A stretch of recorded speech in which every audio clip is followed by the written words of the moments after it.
Absolute Bedlam. Absolute Bedlam. Absolute Bedlam. Talking about topics and stuff. Absolute Bedlam. Absolute Bedlam. Absolute Bedlam podcast. Who? What? Where? Why? It's just going to be absolute bedlam now. There we go. Nestled deep within the heart of Yorkshire lies a rum so smooth that once it passes your lips, you'll never look back again. Combining the smooth tones of sweet fresh ginger, rich treacle and a lick of Yorkshire honey, Absolute Bedlam are proud to be partnered with the true Angel of the North. Two Lasses Spirits. Use code BedlamUK at checkout. Good evening and welcome to quite a special edition of Absolute Bedlam podcast. Bit of a trepidatious one. Wasn't quite sure if this was going to happen, but we've managed to secure Mr. Morgan Richards from Sappenin podcast, Journalist Life. And we'll get into a bit of wrestling in a bit, Morgan, don't worry about that. But yeah, it just made sense to complete the trinity, as it were, and get you and Sean on quite close together. So how's it going? You alright? Well, thanks for having me. Sappenin. I've got to start every podcast like that. It's a rule now. We can't say can't do any podcast without Sappenin. But no, thanks for having me. I mean, I always find it interesting when people want to know my side of things anyway, and you got Sean to say some nice things about me on record, so that's rare. So I appreciate that. It's out there forever now, so he can't say anything. He's said some nice things about me. That's why I got your email address now, so I can invoice you. Hey. Oh shit! I told you, leave that bit out. Don't tell him. John, leave that in. That's my editor. John, don't edit it out. Right, so let's get into it. So, Morgan, how did you find school? Well, it's an interesting question, to be honest, because school was a weird time for me looking back. Like, I wasn't very confident. I struggled a lot with stuff, and I'm dyslexic, so that was a really hard time to kind of understanding what that meant and why I was treated differently to others. Because I did a podcast with Sophie Eggleton, who does a lot of social media stuff, a few years back, talking about dyslexia. And I was saying it was weird because they never flat out told me I was dyslexic. So it was just like I would get taken out to different classes and stuff, and it was kind of, I just thought everyone did that. Turns out they didn't. So yeah, it was just a weird period in all of that. So like I had to fight more for that to get into certain classes and to get better grades. And high school I was put in like a lower level, and then I had to fight to try and get out of that. So it was all weird. I went to a Welsh speaking school as well, so you can imagine dyslexia and Welsh speaking all mixed into one was quite interesting. But yeah, I think looking back on it, it's interesting to see how much of I've changed as a person and confidence. And I don't think teachers or many people I went to school with would think I would go on to do what I'm doing today. So that's kind of cool to think about sometimes. Yeah, absolutely. Can you remember the naughtiest thing that you did at school?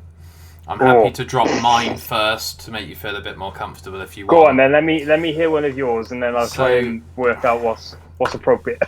So joking. No, it's alright, man. It's all good. So I was kind of talking about this to my girlfriend yesterday, that I'm kind of straight edge. I've always been very, very sensible. I don't really drink. I don't smoke. I've never even had a drag of a cigarette. I'm nearly fucking 34 years old. I've never ever done drugs because I hate the feeling of being out of control. But I went a bit rogue at school, and we usually go outside for lunch break to have a bit of a play to let off some steam. That day, it was raining, so we all had to stay inside, which obviously recently we've all had to do for 2 fucking years. So no wonder people started acting up, right? So we all decided that we were going to try and annoy our teacher as much as physically possible in this hour that it was raining and we were all stuck inside. And a rubber war broke out. So if you are listening to this from America, a rubber is an eraser. So everyone started fucking pelting rubbers and all sorts of shit, stuff flying around the classroom. And I plucked up some courage and I threw one. Landed straight at the fucking teacher's face. Oh. I got a detention, and I still haven't quite gotten over the fact that that was my only detention in school. The question is, was it at a teacher you liked or a teacher you didn't like? It was completely by accident. I went to throw it at one of my friends, and the teacher opened the door and walked into the rubber. But did that was that a teacher you liked though? Because if you didn't like them anyway, it's kind of, I mean, at least if you're going to get in trouble for something. Yeah. If you're going to twat not too bad. A teacher with a rubber, they might as well be a bellend, right? Yeah, there's loads of teachers I wouldn't want to do that to back in my school, but there's a couple you think, I wouldn't have minded accidentally hitting you in the face with a rubber, so maybe that's the blessing in disguise. I don't know. That's a good one. I'm trying to find the silver lining. In this detention. I think she was just a tutor. I don't think she actually taught me. Oh, so she was unexpectedly coming into that classroom. Yeah. And then, bam. Yeah, not my finest hour, but there you go. That's the quality of this. So over to you. Okay, I don't know. I mean, I think it was more for me just trying to stick up for my. I think I never really did anything that bad that I can remember. I think it was just kind of trying to stick up for myself in situations where things just kind of got out of control with, same old like bullies and whatnot. But school was just a weird time for me in general. It's funny just thinking about it now. I'm kind of glad because I had a weird. My story is very strange. So like I did I was starting sixth form, did my first year of sixth form, and then I dropped out and went to do loads of stuff with Radio Cardiff, a radio station in Cardiff, and just kind of learned the craft for what I'm doing now through there. So I had a few years away from school, and then circumstances and stuff changed, and I went to uni. How old was I? Well, there's a few years. There's a few years gaps, and then I went to uni, and then I think, as someone who never thought they would go back into education, the whole uni experience really just is what I'm really grateful for, because I made a lot of really good friends. I had some really good teachers, and it led me to do loads of stuff and get the confidence to do stuff I didn't think I'd ever have. And halfway through doing that course, the podcast started, and it was all kind of cool from that. I know I haven't got anything too juicy to share on the naughty side, but yeah, that just came to my mind now while thinking about it. Yeah, that's cool. So next question, it's kind of your career, your sort of hobby / reason that I got in contact with you, is Sappenin. Mm-hmm. So, how did you meet Sean? So basically, I was a fan of the 2010s alternative UK scene. I mean, I'm 27, so like 2012 was 11 years ago. So like 16. I was 16. I was literally finding my musical palette and going to gigs all the time. And some of my favorite bands were the Blackout, Kids in Glass Houses, We Are the Ocean, Young Guns, and everyone that kind of surrounded that. So was always at gigs anyway. And then when I started working at Radio Cardiff, did all sorts of jobs from producing to making the teas to sorting the mail to updating the top 40 charts on the system to editing to co-hosting the show to hosting the show. And then in the midst of all that, I was my first on-air things were starting to do interviews, and the Blackout were lucky enough one of my first ever interviews.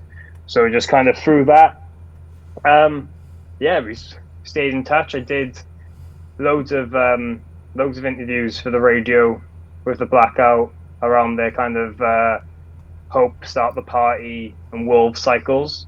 And then when the band ended, we kept in touch, and then he reached out about this idea for a podcast. Yeah. And then here we are today. There we go.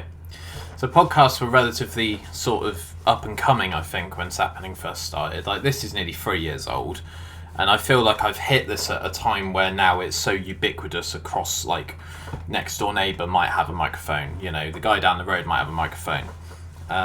So do you think that it was a bit of a leap of faith back then, and now it seems to be more popular? I think this question is interesting because I've thought about this a lot, and I think I don't want to speak for the both of us, but I think he agrees, and I'm really thankful we started when we did, because podcasts were very popular years ago, and then they kind of disappeared, and then there's been like a new wave for people again, and they've come back. So we started at the end of 2018, and I think going into the lockdowns, for example, I think everyone got bored. And every minor celebrity's team told them to do a podcast, and everyone was announcing they were doing podcasts and all this, and then like you see, and I'm not trying to offend anyone here, but you did see a lot of people starting podcasts, and they do like maybe 6 episodes, realize how hard work it was, and then give up on it and never talk about it again. And I think we started at a time where it was just about coming back into big popularity again, like for an everyday kind of thing, especially to what it is now. Like everything's got podcasts. Like, I'm a football fan, and all the football clubs have their own official podcasts that they do with ex-players and stuff, and you didn't really see that too much in 2018. You had a few music ones, you had loads of wrestling ones. I do think wrestling did wrestling podcasts helped that platform a lot. It's very weird time. I think I'm glad we started when we did, because I think we had a good I don't want to say gap in the market or anything, because there was loads of music podcasts and whatnot at the time as well, but I just think it looking back, it felt right that it was then. So I'm glad we did it when we did. I think one thing that keeps me coming back is it's weekly. And I'm actually in the midst of taking the foot off the gas with this a little bit, so that I do it every 2 weeks. Because this is fucking killing me inside every single week. No, it's not that, man. How do you think I feel? It's more, this is the fun bit. Like, talking to you, recording this is cool, but then I've got to promote it on Instagram, then I've got to fucking tweet about it, then I've got to promote the YouTube video, then I've got to speak to my editor about a thumbnail, then I've got to deal with my editor, and I know he'll fucking listen to this, telling me he's going to be 3 weeks late on the upload, which is not good enough, John. I pay you money. But, that's life, man. Like, this isn't my full-time job. Like, I've got a full-time job outside of this. I've got family. I've got, all sorts of commitments outside of this. But it does seem like you've hit, like you said earlier, I will allow you to use it. You've hit a bit of a gap in the market, and it seems to be bands that are sort of resurging. It seems to be emo, hardcore, post-rock. When I saw that you recorded with the guy from Story of the Year, I was like, oh, fuck, I haven't heard of these in a while. And then I went on a binge. Okay. So, so you're doing the right thing, is essentially what I'm saying, long story short. So, Yeah. I'm glad that you're keeping it up and keeping it up at the same pace as well. Yeah, I appreciate that. And look, I don't want to sit here and just be like, Yeah. wow, as podcasters have a hard life, or whatever. Yeah. But it is a lot of hard work, and I think people don't see that. That's something I've struggled with, trying to communicate to people and friends, people I've known for years, or even like new people that are into your life. When they ask what you do, you try to explain. I hate saying, "Oh, I do a podcast," because not because I'm ashamed of anything, but just because I know there's a preconceived notion that they think it's just a guy in the basement ranting about something or whatnot, and it's like no, and trying to explain it and stuff. It can be very weird, but it is a lot of hard work, and that's why you don't see. It's a testament to the ones who try it out and then stick to it. As you said, like this is the fun bit. The fun bit is having the conversation, but everything getting to that conversation is stressful. Everything after that conversation is stressful. Yep. It's just one of those things. But again, on the flip side, that's the beauty of podcasting, is there is no rules. And I think that was what was really cool and intriguing to us. Coming from a radio perspective and journalism from my point of view, you couldn't say certain words on it, and I was restricted having interviews or whatnot that they were normally about 10-15 minutes. If you had the half an hour interview, you'd have to like split it up into two sections of the two shows or whatever. And you'd only stick about talking about the record. You could try and sneak in the funny thing or two towards the end, but it was really, hi, you're on. What's it? What are you promoting? Cool. Well, we play this song a lot. What's it about? Here's the song and stuff like that. So there's no rules of podcasting. I know lots of people who do series. Like they come back to do a series. They'll do how many episodes until they need a break to go away for a couple of months. Come back and there's a fresh new season. Maybe that's the smartest way to do it. You've got us with me and Sean doing it every single week for. Well, this Friday will be 230 weeks in a row. We haven't missed a single one. I'm really proud of that, but also you can imagine it's been quite stressful at the same time. So, podcasting is just it's a weird enigma that I don't think there's a right way. I don't think there's a wrong way.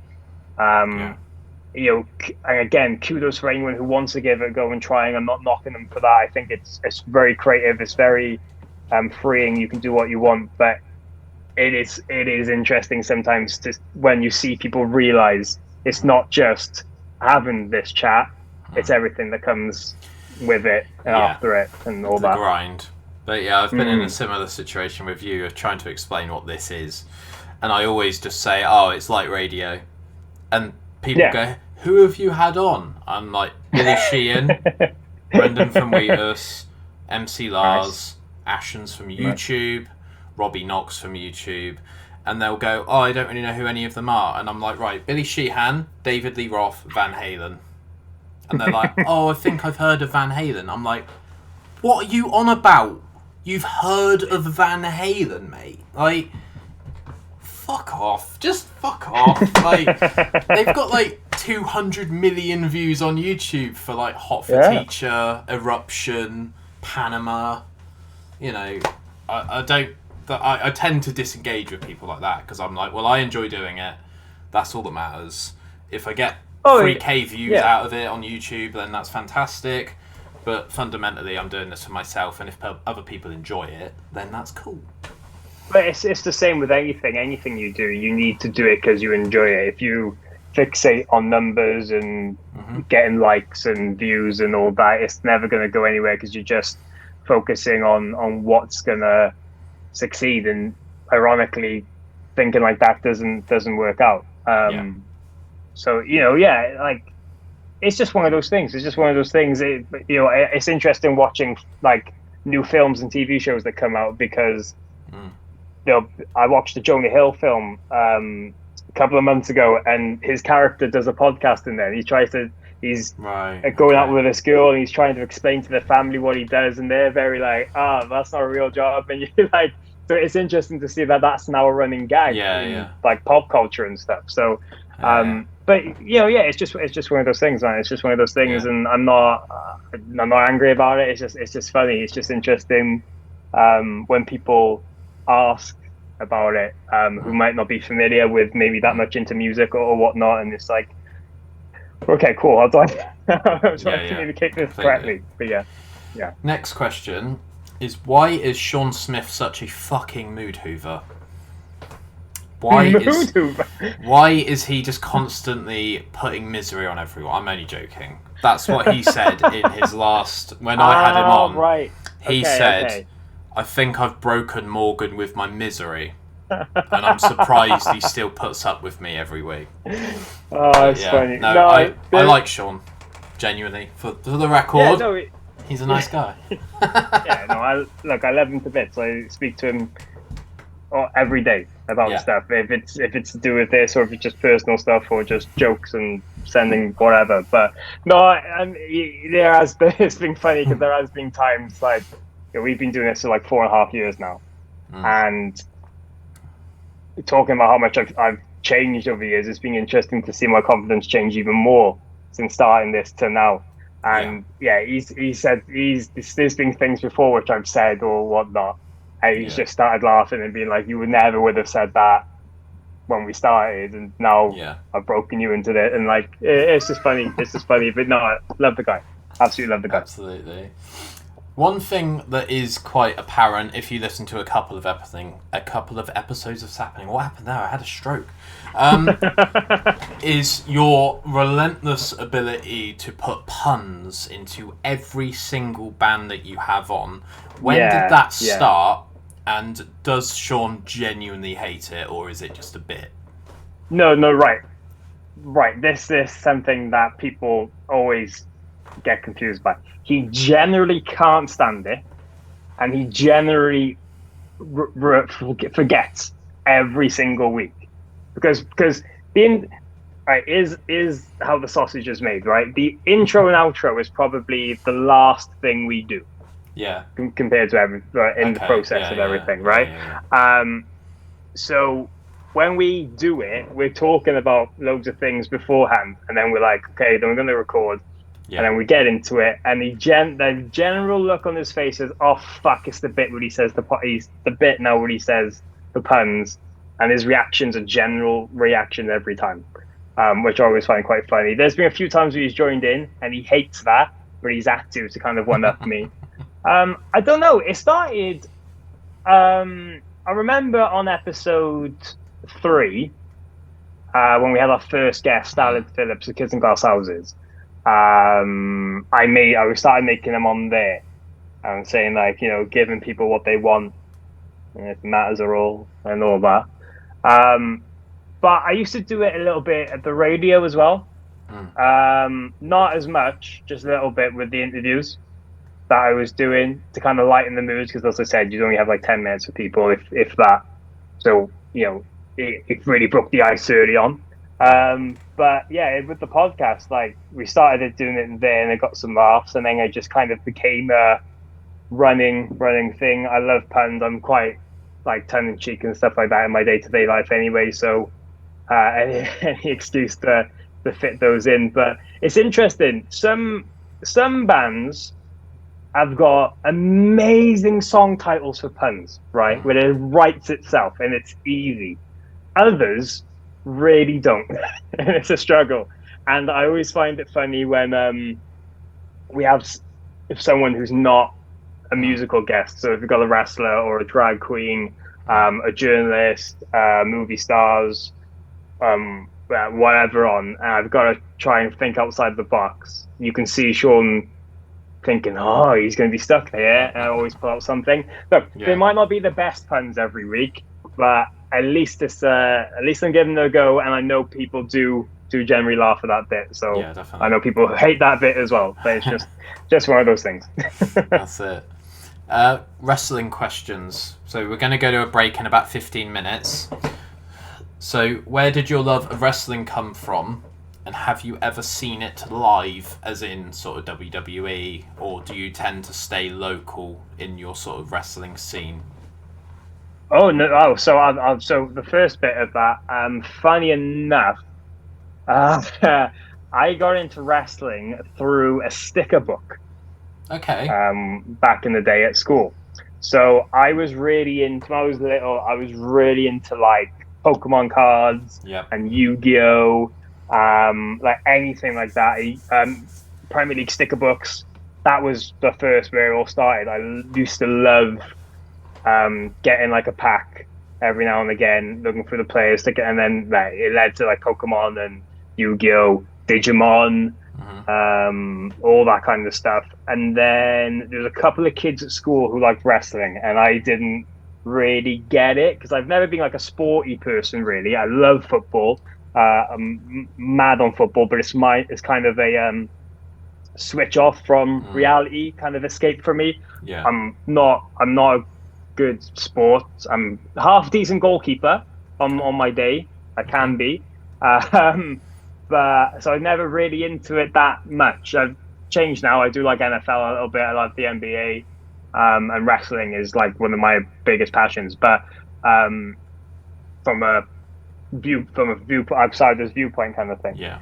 So yeah, there's a few kids at school who liked it, and I was a bit like I didn't get it or whatnot. And then there was a sticker book that was going around, and one of my like best friends at the time had one, and I remember seeing John Cena and Rey Mysterio on the cover. I was like, oh, this Rey Mysterio guy looks really cool. And he was showing me and all this, and I was like, right, okay, people are getting into it.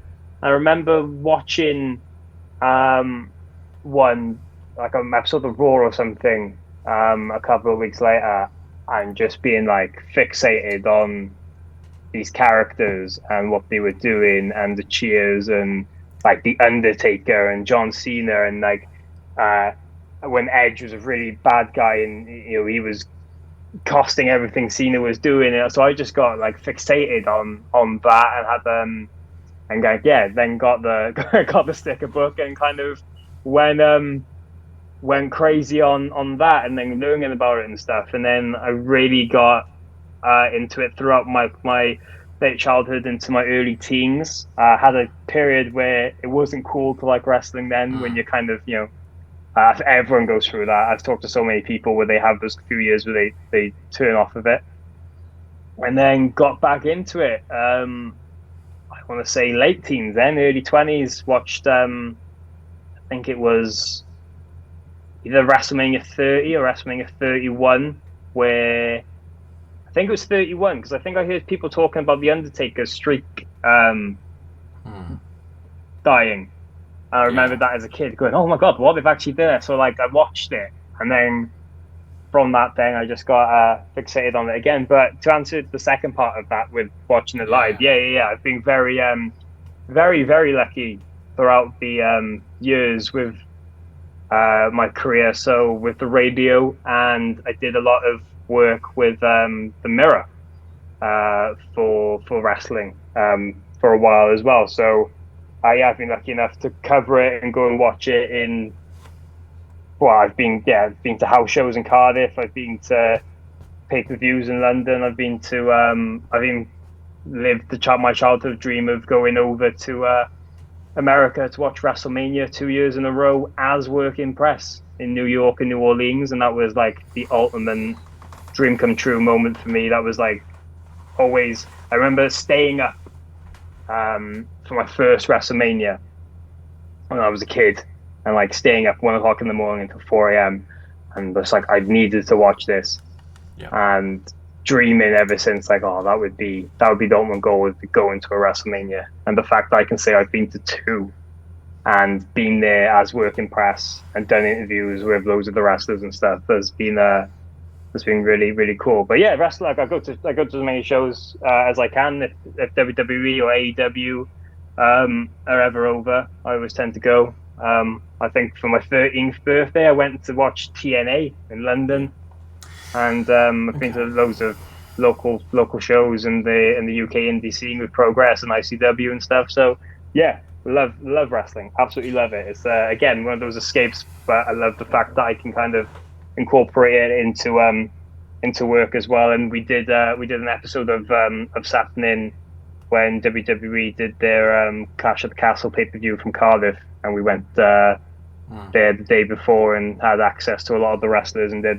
like a special episode talking to a lot of them. So yeah, any chance I can get some wrestling in, I'm always there for it.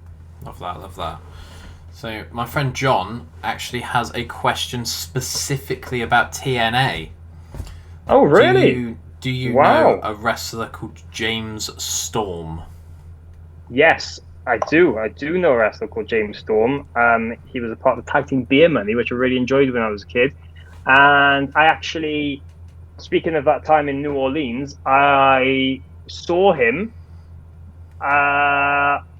in the street when I was over there, and didn't say hi or anything, but I was like, "That's James Storm," and walked the other way. But yeah, Nice. Well, hit him up and get him on Sappenin, and you might get a new Patreon subscriber or at least listener. yeah. Sorry, John, but I've just absolutely thrown you under the financial bus. I'm sorry, dude.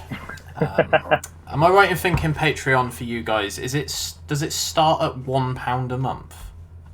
It starts at $3 a month. $3, so okay. who knows what that is in terms of currencies and all that jazz. But yes, the lowest one for us is $3 a month, and the whole Patreon community has been one of the best things to ever happen to us in our lives. That community somehow have just taken it upon themselves to be the best human beings of all time, and they interact with each other. They meet up at gigs. Like literally, there's people in there from all over the world and from all different backgrounds and from different like interests, and found the podcast in all different ways.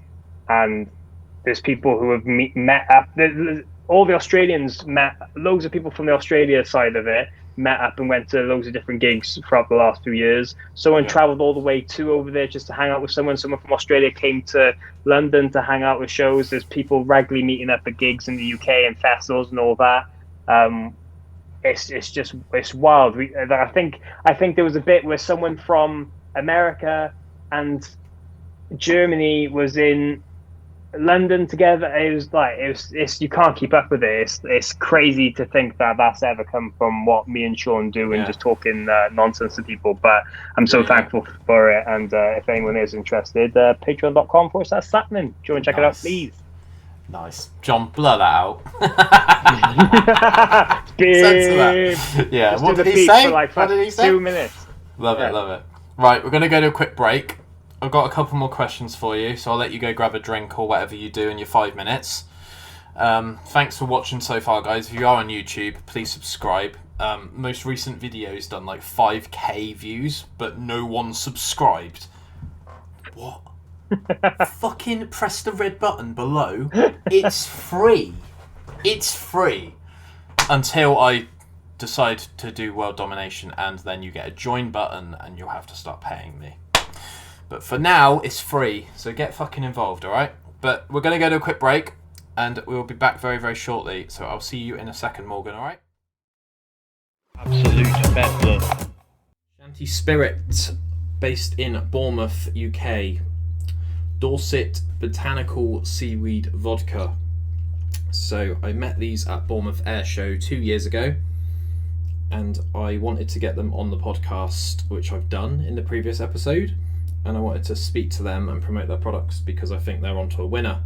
So this is vacuum distilled for fresher flavours. Lots and lots of different seaweeds go into this amazing vodka. Doesn't taste like the usual stuff that you get from the supermarkets. It's got a bit of a sort of story to it and a bit more of a twist. It's had some awards, and I'm hooking you guys up. If you go to www.shantyspirit.com and you type in the code Bedlam discount for either 20cl or 70cl bottles, then you'll get 10% off your purchase. Shanty Spirit, drink to enjoy, drink responsibly. Absolute Bedlam. And we are back, and OBS is recording because Zoom audio can be a bit sometimes. Right, so welcome back to Absolute Bedlam podcast. Morgan mentioned that he had a bit of an electrical fault in his room that he's recording, so Yeah. What better time to ask Morgan what his favourite IKEA furniture? I'm only joking. Don't fucking. Oh, fuck! Well, no, you don't have to do that. I know I got it's not furniture, but I do love the IKEA meatballs. IKEA meatballs, one of the best meals. I don't know if this makes me sound cheap, but I would rather go out to IKEA for, for a plate of IKEA meatballs than a fancy dinner somewhere sometimes. But that's just me. If anyone has ever taken a girl or a boy or whatever you are on a date to IKEA, please get in touch with me and I will send you something from one of my sponsors. I fucking promise that will happen, because I've never thought of that until you mentioned that, Morgan, and I love the idea of someone being dragged through IKEA just for the food, because it's always like the halfway point in IKEA, and I do genuinely think at that point you're so fucking hungry and thirsty, you'll just eat anything. But the meatballs are fantastic. Don't get me wrong. IKEA dates are always a high standard in my books. I don't know if it's great for a first date. I'm not giving anyone dating advice here. Going, if you like someone, invite them to IKEA, but it might be a bit different. Might catch them off guard. Yeah. So who knows? If anyone ever asks me for dating advice, I don't know why you would. That's mine. That's mine. You heard it here first. Fantastic. So, Morgan, first band you ever saw? Oh, this is a good one, right? And this sums me up perfectly. Newport Centre. I think it's either 2003 or 2004. It was Busted with special guests McFly. Amazing. Okay. And you've had both of them within some capacity on your podcast? Yeah, we've had all members of Busted have been on for individual episodes. Charlie Simpson's been on 3 times, which is a mad sentence in itself. And once he was quite drunk at Slam Dunk, so that was interesting. And McFly, we had Dougie on episode 5. Good start to the podcast there. Yeah. And we just recently had Danny Jones on as well. One of their first, I think it was their first interview about their new album. With the new album being announced, so very, very happy with that. And fingers crossed we can get Harry and Tom to come on soon as well. Hell yeah. Nice one. It's a deep question. You don't have to answer it as much. It's completely up to you, as always. What keeps you going and what keeps you motivated to continue to do something like Sappenin or just be a journalist and interview people? What is it for you that keeps you waking up in the morning and getting excited about that?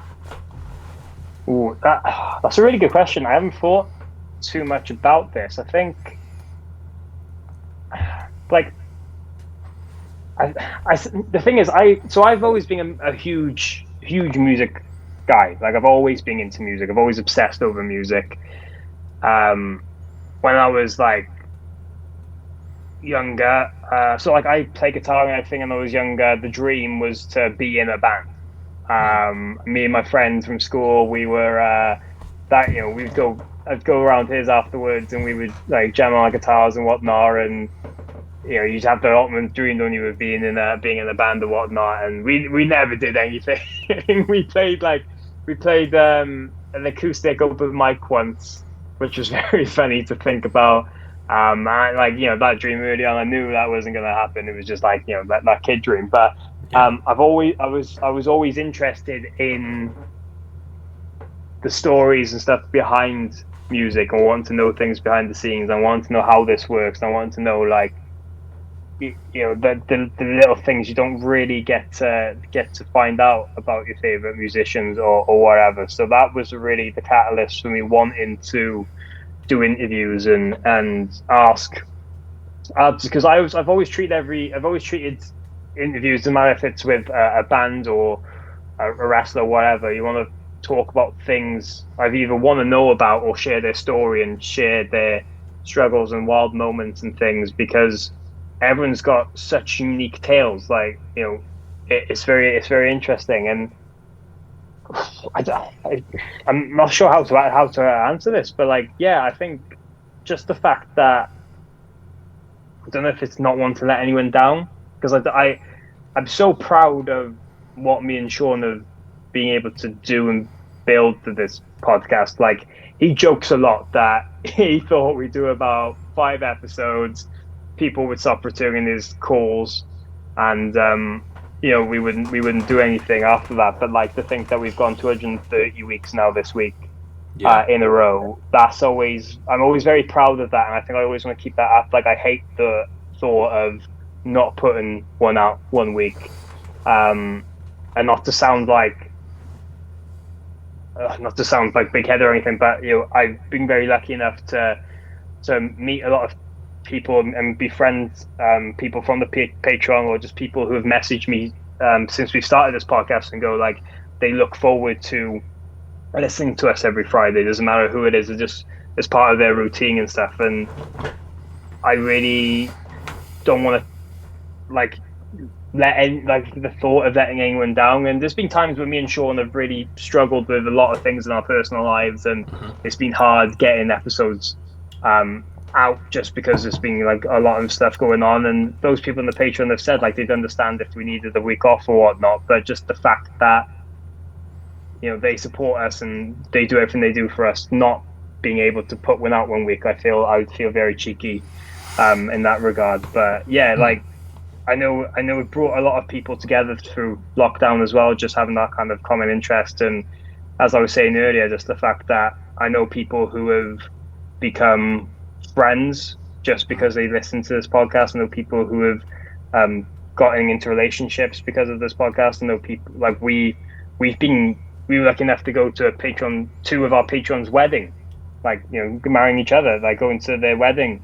That's just crazy. So it's like, I feel like it's we're a part of a community, and I wouldn't want to let anyone down. I don't know if that's coming off big-headed or what, but it's just like, I don't know, I love doing it, and I love putting it out every week, and I love seeing the people's reactions, and I love getting people involved in hearing stories and whatnot. And I just I just want to keep it going as long as we can.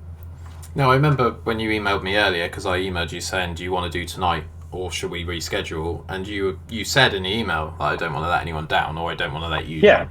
Yeah. And that comes across as quite apparent, because that's also my sort of catalyst, and it's when I had to really think about if I can actually sustain this as a solo person every week for 2.5 years.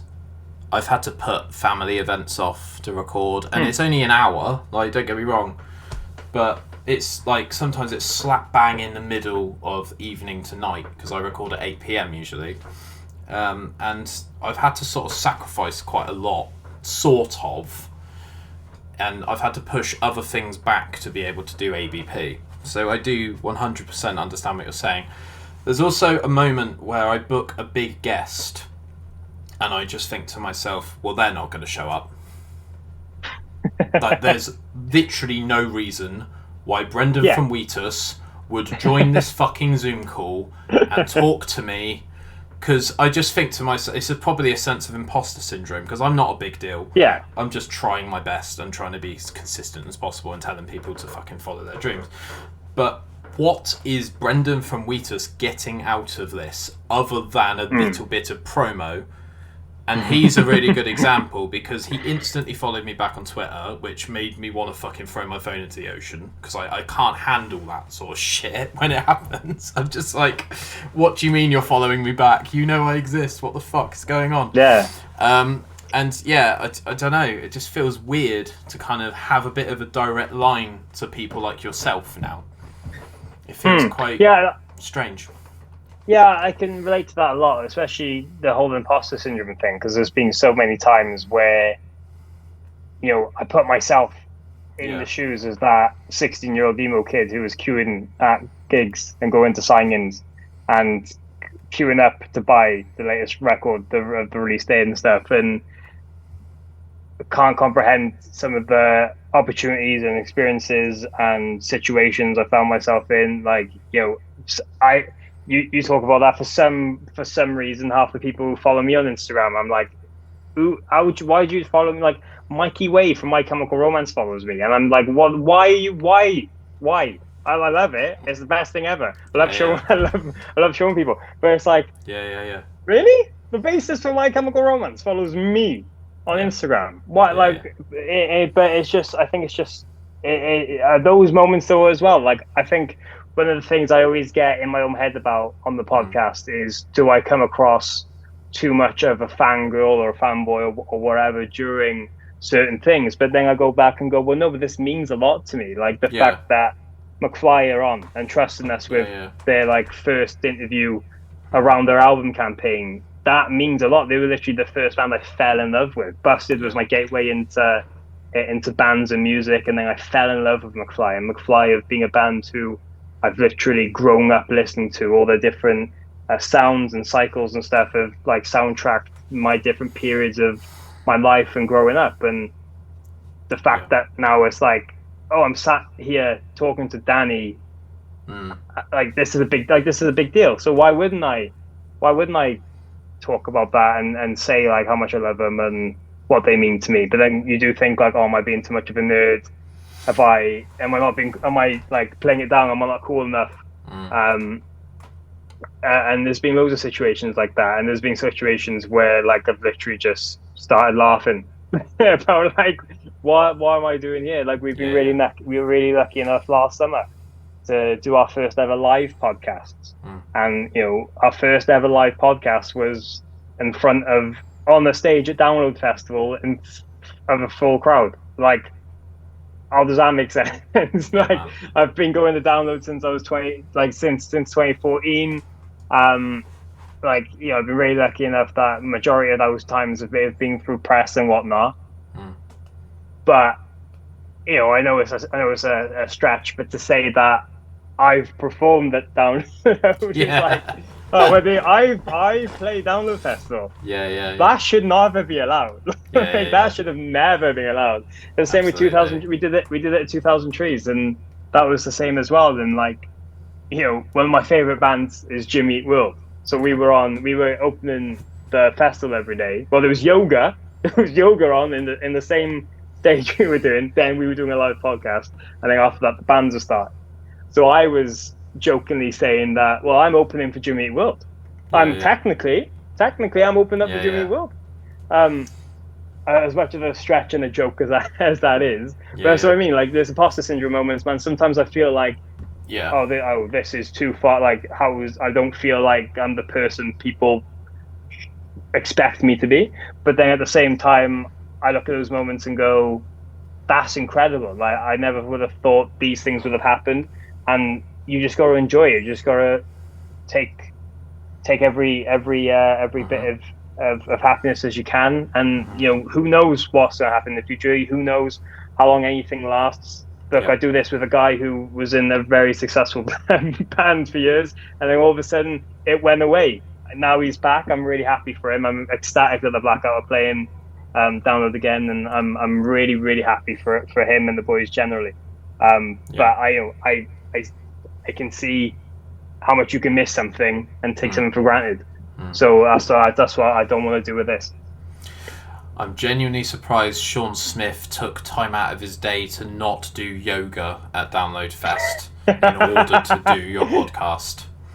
I know, right? He's quite an avid sort of. I imagine him meditating, listening to Zen music with a bit of incense, energy crystals. Yeah, of course. Yes, totally. Mm-hmm. So, next question. Steve Vai. Yeah. How the fuck does that happen? How did you manage to put... I'm not saying he's the defining episode or anything, but when I was learning to play guitar, I was given Steve Vai live at the Astoria. I was given Joe Satriani live at San Francisco, and I was given a Yngwie Malmsteen live DVD. And I was told to watch all of them in one night and then come back the next day and tell the guitar teacher that I actually want to learn how to play guitar. So, to me, he is just a guy that is still in my head at the London Astoria shredding that fucking Ibanez that he's got. So what was that like for you as someone that was interviewing him? Oh, amazing! He was such a down to earth guy. Like it was so nice. And yeah, every now and again we like to do an episode with people that is just left field, or people are gonna go, "What? How was that happen? Like how were those worlds colliding?" And I love it because we've done stuff with like drag queens and like some of the biggest drag queens in the world with Trixie Mattel and Bianca Del Rio and Katya, and yeah, people freak out, and that's why.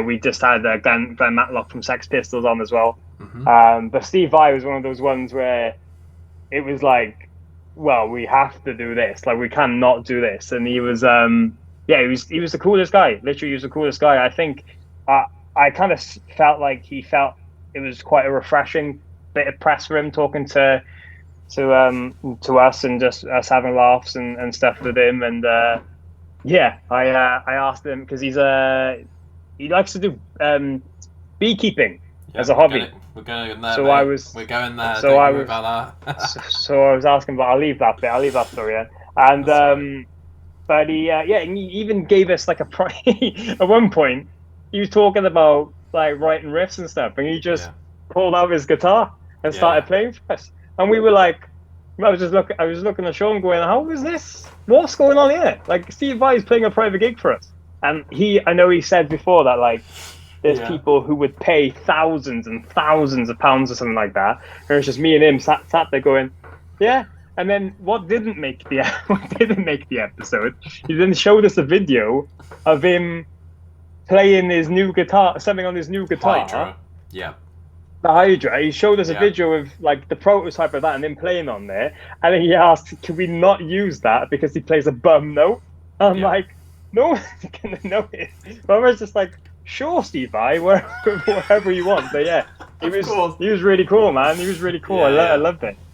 You've also had what's he called? I can't remember his fucking name. The guy from Let Live and Fever 333. Oh, Jason Butler. Jason Butler. Jason Butler. Yeah.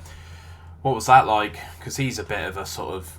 I'd see him as a bit of a get, because he's got quite a wealth of experience behind him, and he's obviously sort of been there and done that, and he kind of has a bit of a anti-establishment sort of rage against the machine, stick it to the man. What was he like?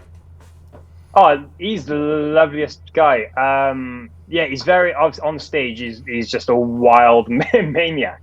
But behind it, he's very down-to-earth, and he's very considerate, and he's very aware of the industry and what goes around it. Like I've seen him support loads of people in the industry, from Sophie K to Nova Twins.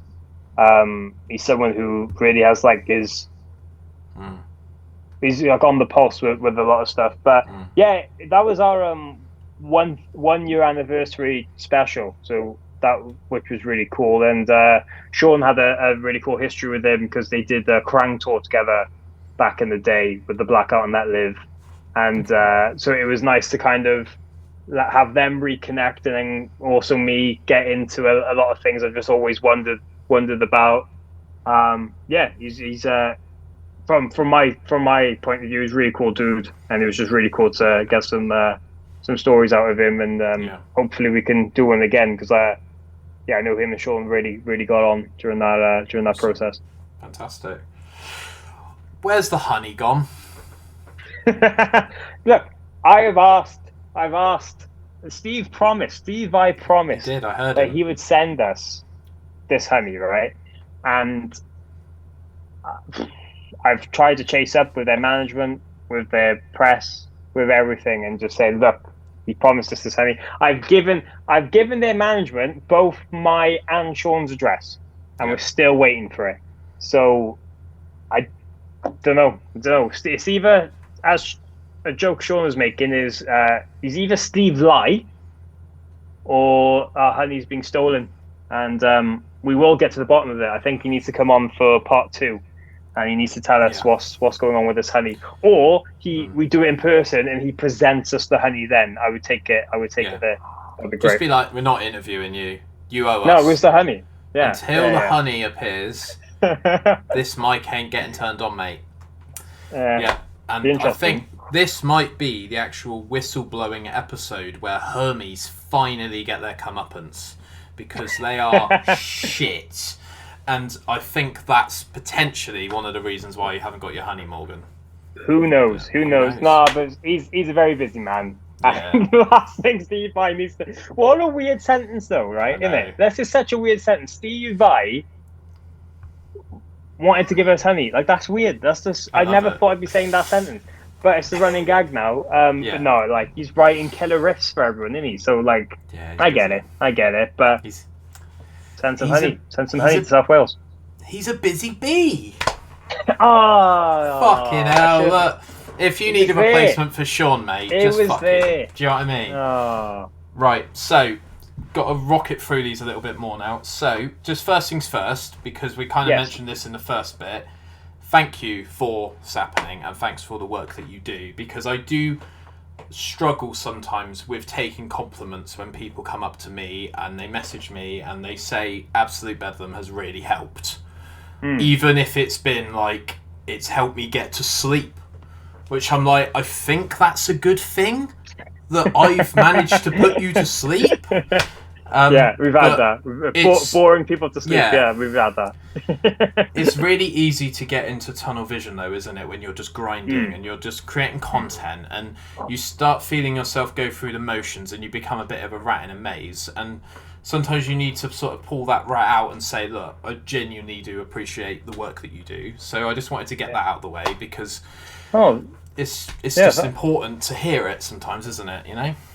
Oh, no, I really appreciate that, man. Thank you. But yeah, I don't take any of that for granted, and it's just, I get stuck in a rut sometimes and thinking no one cares and what's the point and blah blah blah. Sometimes, as anyone does, as any creative does. But whenever I see any messages or anyone tells me of that, it's overwhelming, and sometimes I don't know how to react. So thank you, honestly, thank you. That's all good. Right, we've got some quick fire questions. I'm just going to pull them up quickly. They are literally just this and that. So, right, these are very left field, so bear with me. Is a Kinder Egg a deliciously chocolate treat with a toy inside of it, or is it a shit bit of chocolate and you couldn't really give a toss? Like, what's your opinion on a Kinder Egg? Wow, this is controversial here. No, I love a Kinder Egg. I used to love a Kinder Egg. I used to get excited, but I love a mystery, like a mystery box or something like that. So finding out what toy you got. And from what I can remember, it was a tasty chocolate, but I haven't had one in a while, so I'll have to have one soon. There you go, Kinder. Hook this guy up. Yeah, sponsorship, please, Kinder, if you're listening. Baby Bell or cheese string? Oh, I love that. That's the one that's made you think like, oh fuck. Do love cheese though. That's the I'm gonna go cheese string. Okay, that is. I'm gonna go cheese string. Camping in a tent or a static caravan for 1 week, which would you rather do? What's a static camper van? So it's literally a caravan that's like, it's got wheels, but it's up on like bricks. So it's just a non-mobile mobile home. I did the camper van because I've done my time camping at festivals, and I don't want to do that again. That's the biggest strain for anyone at festivals is camping. So if there's any form of shelter, I'll take the camper van, please. Morgan's all about the glamping life. I love it. Yes, living in a city or living in the countryside? Oh, city for me, because gigs and going to do stuff all day. Yeah, city. Yeah. Chocolate or sweets? Oh, chocolate. I'm a sucker for chocolate. Chocolate biscuits, anything like that as well. Especially if I'm working. It's a kryptonite. It's kryptonite. Bath or shower? Shower, it's easier, and I've got long hair, so it's just the whole process makes the whole process even easier for me. Mornings or evenings?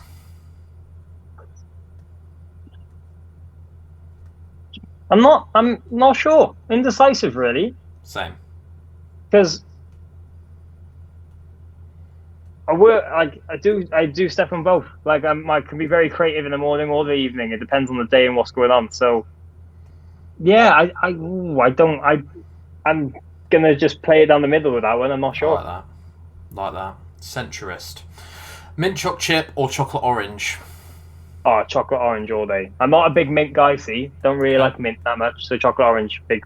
But I'm a big fan of a Terry's chocolate orange as well. If you could take away one item from a house to slightly inconvenience someone, what would the item be and why? Oh, well, I haven't got a bulb in that light over there. Yeah. For everyone watching, I've had to bring in a lamp behind my laptop so to get the light. And so I found out earlier not having a working bulb is very annoying. So I would just start taking people's bulbs if I have to do something like that. Yeah. That's good. I like it. It's relatable because it's what happened to you. I like it. Minor inconveniences. So if you've watched the Sean episode, even to the people out there that aren't me and Morgan, Sean goes fucking ballistic for this, as you would expect him to, right? Yeah. So, do you have anything that you want to get off your chest? I've got one if you want me to start. I can. Was this about driving? It could be anything. What was this about? What was his about? What was Sean's about? Fucking hell. Tractors on the roads. Okay, yeah, I knew it was be about driving. Yeah, okay. People that ride bikes on roads. Okay, so And road how related. they save so much fucking money on bikes that they should buy their own fucking lanes. Right, okay. It's mental how much I remember of that episode. I literally, it's like I listen to it every night to bump up the views, which doesn't work. I don't really do that. And Sean also said, people that say, yeah, I'll take that. As if you could sort of change the world by not believing in something. Okay. Well, my inconvenience. Do you know what? There's probably loads of things that really grind my gears, but now I'm on the spot. I can't think of anything.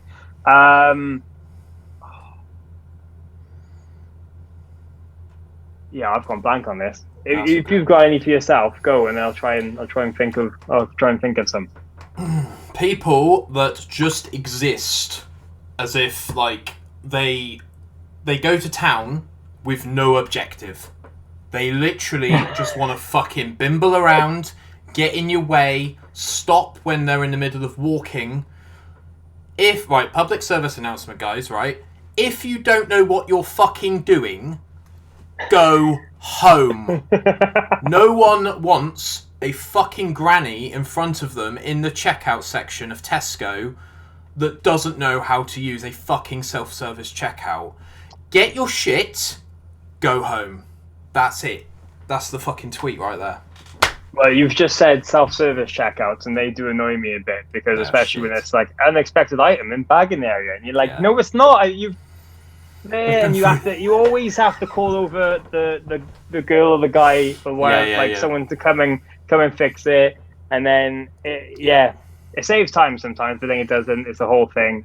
Yeah. They're quite annoying. So yeah. Yep. No, I love that. Considering. But what I did find, Tesco's... another side to that, what I did find though, so obviously as I said earlier, I went to a Welsh speaking school and fluent in Welsh. So in Wales, obviously there's loads of these things where you have the option to change it into Welsh language.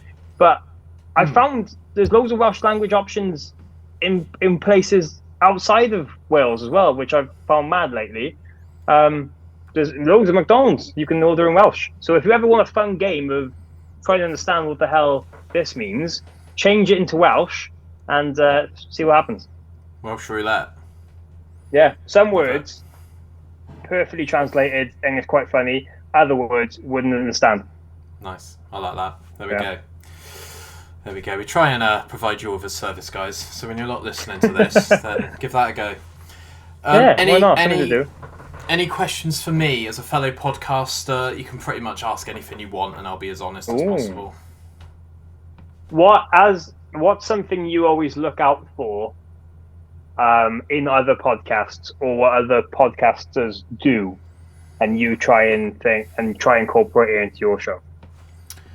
I try to get people on that I'm genuinely interested in talking to.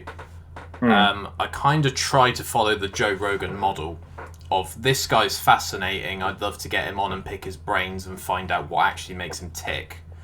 In terms of other podcasts, I know a lot of people are quite harsh on their segments. There's actually a couple of the guys that I'm going to go visit in Eastbourne next month, they've done a podcast called Don't Get Me Started, which is very ranty. And it's Jez and Alex, who are both comedians and sort of Twitch personalities. And one of their segments is called Get in the Sea. And it's literally just stuff that just needs to get off the earth and just get in the sea. And it's just like the little minor inconvenience thing that we just did. And it's also like trending topics. And I quite like getting people's opinions on things. So, you know, like our current government are a bunch of morons. And I would like to know how other people would run the country if they were given the chance. Right, okay. So I quite like getting into people's heads and trying to figure out how they think, because, you know, some people have got some absolutely insane opinions online, but some people are quite similar to me.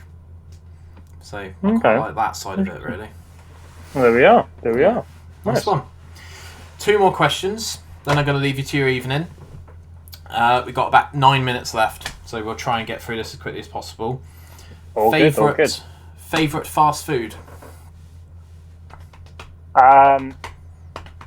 McDonald's is a weakness, but I do love pizza. I love pizza, so I'd say pizza in general, but McDonald's is a bit of a weakness sometimes. What pizza do you like? Do love a Pizza Hut. I'm not too out. Don't get me wrong. I like a Domino's. Yeah. But it's not all it's made out to be, in my opinion. Yeah, I agree. Unless Domino's are listening, then pay me and we can talk. Brilliant. I'll retract the statement. Love it. Yeah, I feel you. I find sometimes it gives me like major indigestion. Probably because I eat it too quickly. Maybe I have a problem with eating too quickly as well sometimes. But no, I do. It's either I prefer the taste of like a Pizza Hut for some reason. I'm one of those people who just loves a pizza. Do you know? Just love a pizza. Yeah. What's your go-to pizza? What flavour? Pepperoni, probably, or but I'll have a cheese. I've started having some veggie options and stuff as well. I'll have wherever. I'm happy. Some people will despise this. I don't have it as much anymore, but every now and again, I'll have a tuna pizza. And I am a little bit. I am team pineapple on pizza. Yes. But it has to be appropriate. Ham and pineapple, yeah. And if you could put it on with pepperoni or something, it has to kind of work out. You know, it's not just on there for the sake of it. Sweet and savoury. I love it. Last question. How do you want to be remembered? Ooh, I don't know. Just someone who, hopefully, just someone that people enjoyed being around and enjoyed laughing with and enjoyed just kind of having a laugh and trying to make the most of life and have a good time. I don't know. It's can get weird getting caught up in all that kind of stuff sometimes. But just someone who was positive to be around would be nice. Don't know if that's true, but it would be nice to have that as something people remember about me. Yeah. Well, we've only spent an hour together, but I've enjoyed our time. So thank you very much, and thanks for always trying to keep Sean in check, because we know that he's a bit of a meanderer and he likes to say mental shit. So thanks for trying. Yeah, I think that's a good. Partnership me and him have, though, that we're kind of the polar opposites in that kind of regard, and I think that's what makes it interesting for people. But no, I appreciate you wanting me on and all good and wanting to talk to me and stuff, man. So yeah, I'm glad we could do this, and hope it's been interesting enough for people listening and for yourself. Absolutely. If you are listening now, guys, drop us a message on Instagram, tag us if you're listening, and I know quite a lot of people don't listen to the last sort of 2 minutes of a podcast, but it's been a pleasure, and I hope that people that have watched this, listened to it on Spotify, etc., have taken something away. But for now, guys, keep it Bedlam and keep it Sappenin. Sappenin! Sappenin! Hey! Right. Hey! Cheers, dude. Speak to you soon. Take care, guys. More stuff coming soon. Goodbye. Absolute bedlam. Hello. Today I'm promoting a product called Set Surf 100% mineral sun cream, safe for sensitive skin and children. So we've got some products here. So we've got SPF 20 lip balm, mineral sunscreen, SPF 50 and water resistant sun cream, and my favourite, rash cream. So when I was out jogging quite a lot, this saved my bacon when I was running at stupid speeds, believe it or not, and going stupid lengths, and rash cream definitely helped me out. So yeah, reef safe, coral safe, www.setsurf.com, shop the range, use the code Bedlam20 for 20% off at checkout. Let them know that I've sent you, and yeah, enjoy. Absolute bedlam.